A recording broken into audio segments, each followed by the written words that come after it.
RMSI is working in some of the most developed countries in the world, as well as we continue to engage in the emerging markets. So in the most developed countries, a big focus for us is North America, Australia and the UK. Just because in all of these countries, we see very large scale programs which are very well suited to our capabilities. In North America, we are working on some of the largest navigation map making programs in the world, which cover the entire United States, which are the largest road network, and progressively across the entire world. In Australia, we involved in one of the world's largest broadband rollout program, and therefore that opportunity is quite well suited to our capabilities, our technical expertise, as well as the scale that we offer. In UK, again, we are involved very much with the national mapping programs, updation of maps, and again, these are all national level programs. So what we see in all of these countries is a very good mature industry in which they're already moving to the next generation of maps, or the next generation of applications of geospatial as well as network as well as resource modeling, and they create some great opportunities for RMSI, and our business is growing quite well in all of these regions. In India and some other emerging markets, they're very close to our heart. I mean, especially India. We have spearheaded the whole thing of Make in India, especially solutions for India.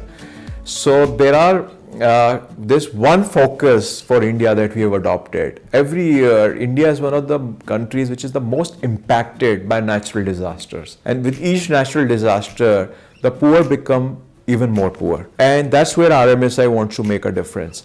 So what we've done is we have developed flood as well as earthquake models for India and launched it. These models are specifically created in India. They're at par with the best models across the world. There's no other company in the world which would invest in India, though they have a big portfolio of investments across, but only a company based in India would actually take that initiative, and we're very proud of that. Because for us it's a big investment. The returns still are not there, but we are investing because we are seeing more and more companies here, more and more agencies are tapping into those models, and it is making a difference. For example, when the Chennai floods happened, and the floods happened in J&K, our models had long time back predicted that these are flood hotspots.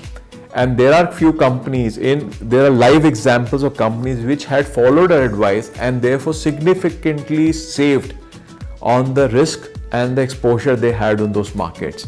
Now we want that the national planning agencies, the local bodies should also have access to these tools, so the common man is also able to benefit. And one of the applications which we launched in that direction was also the Ganges River, the Flood Risk Atlas, which is on public domain. It's a solution developed by RMSI which was funded by the World Bank, and it provides a flood risk loss for each block level across the entire Ganges River basin.